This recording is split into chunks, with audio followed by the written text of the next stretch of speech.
l'édito de Djemeldine Benchenouf. Salam alaikum, Azul Fillaoun, bonsoir. Nous avions déjà évoqué la loi de Murphy que nous avions ramenée au cas du système politique algérien. Aujourd'hui, nous allons parler du principe de Peter, que nous allons appliquer au même système algérien. Le principe de Peter avait été développé en 1970 par le pédagogue canadien Lawrence Johnston Peter, spécialisé dans l'organisation de la hiérarchie. Il avait publié un livre sur la question qui a eu un retentissement mondial.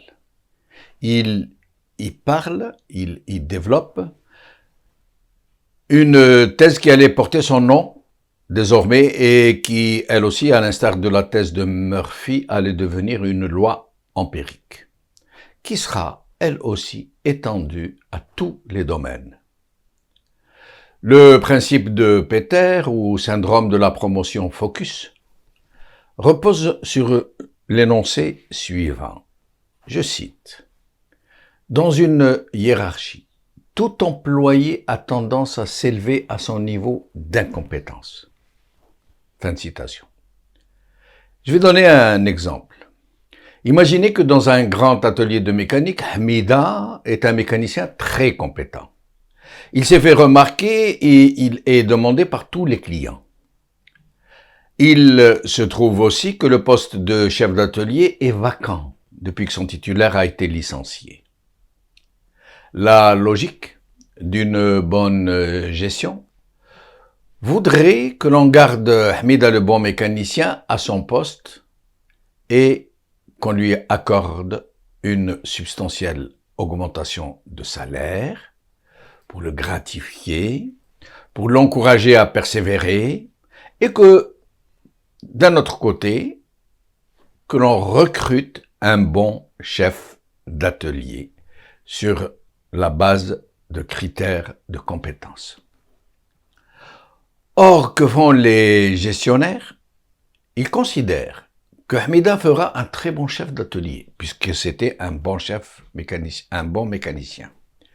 Et ils le nomment à ce poste. Ils croient qu'ils ont fait l'économie d'un recrutement et qu'ils ont trouvé un agent très compétent pour le poste de chef d'atelier.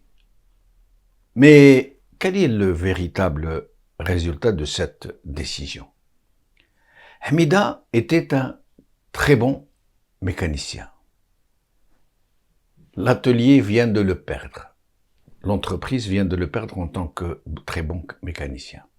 En termes de chef d'atelier, il n'a aucune connaissance pour ses fonctions, qui nécessitent des qualités spécifiques, des capacités de coordination, une vue d'ensemble, de l'autorité, de la rapidité dans la prise de décision et de l'expérience dans ce poste, ou une formation pour ce poste. Hamida n'a rien de tout ça. Il gère son équipe comme s'il démontait un carburateur ou qu'il rangeait une caisse à outils. Très rapidement, c'est l'anarchie dans l'atelier. Le personnel est dans tous ses états. Le travail est très mal fait. Du retard, de la malfaçon, de l'anarchie. Les clients sont très mécontents et commencent à déserter l'entreprise. Hamida a perdu le sourire.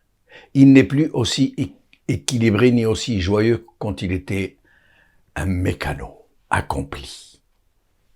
Il est stressé. Il développe un complexe d'infériorité. Il ne dort plus. Il passe son temps à se chamailler avec ses camarades, ses anciens collègues devenus ses subordonnés.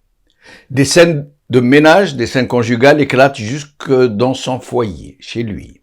Il dort mal, il n'a plus faim, il est devenu taciturne, il est dans le principe de Peter. Il était un bon mécanicien, il est devenu un mauvais chef d'atelier. Il a donc atteint son niveau d'incompétence. Et c'est là le propre des collectifs où l'on recourt systématiquement à la promotion interne en circuit fermé au lieu d'enrichir l'activité par de nouveaux recrutements, par de nouveaux apports. Il en est de même dans les systèmes politiques oligarchiques type algérien. Le régime est en mode paranoïa. Il tourne en circuit fermé, avec les mêmes barons, les mêmes responsables, les mêmes élus, les mêmes journalistes, les mêmes chefs de parti, les mêmes relais politiques, les mêmes intellectuels, les mêmes coiffeurs, les mêmes entremetteuses. À un point où tout ce beau monde est dans une telle méfiance qu'il en est arrivé à pratiquer des mariages endogènes, en circuit fermé, leurs enfants ne se mariant qu'entre eux. Et lorsque un poste est vacant, lorsqu'une grande responsabilité dans la hiérarchie est à combler, le système reste dans la promotion endogène. Hna, fi, hna. À un point où un ex-officier subalterne de l'armée française s'est retrouvé ministre de la Défense. Ministre de la Défense.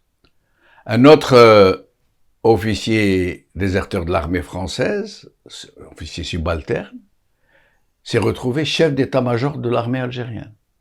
Un ex-tueur à gages a été bombardé commissaire principal de la wilaya d'Alger parce qu'il a assassiné par contrat un leader de la révolution algérienne.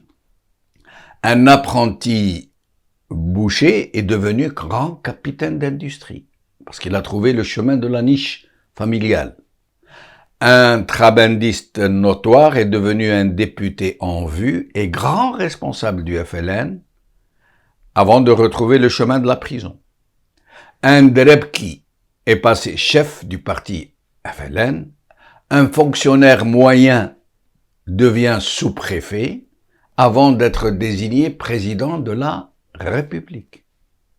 Le principe de Peter est tellement présent dans cette logique de Hna fi Hna que le système est parvenu à produire un curieux processus inverse, où un général-major de l'armée, chef de région militaire, devient baron de Kif et baron du trafic de cocaïne, où des officiers du renseignement deviennent des terroristes, où des hommes de religion deviennent des rabatteurs du régime, où des magistrats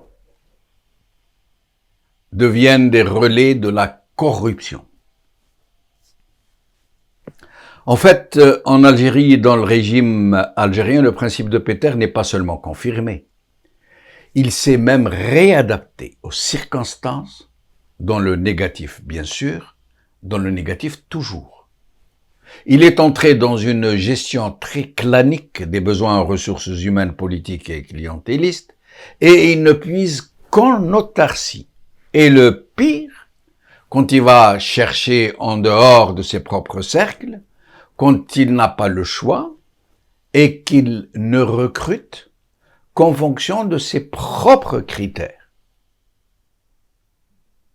de ses propres turpitudes.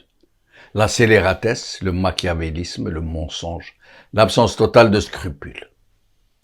Voilà pourquoi une médiocratie ne peut jamais générer du mérite.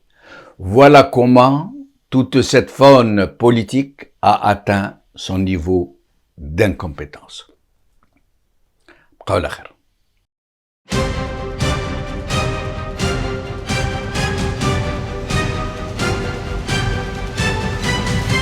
L'édito de Djemeldine Benchenouf.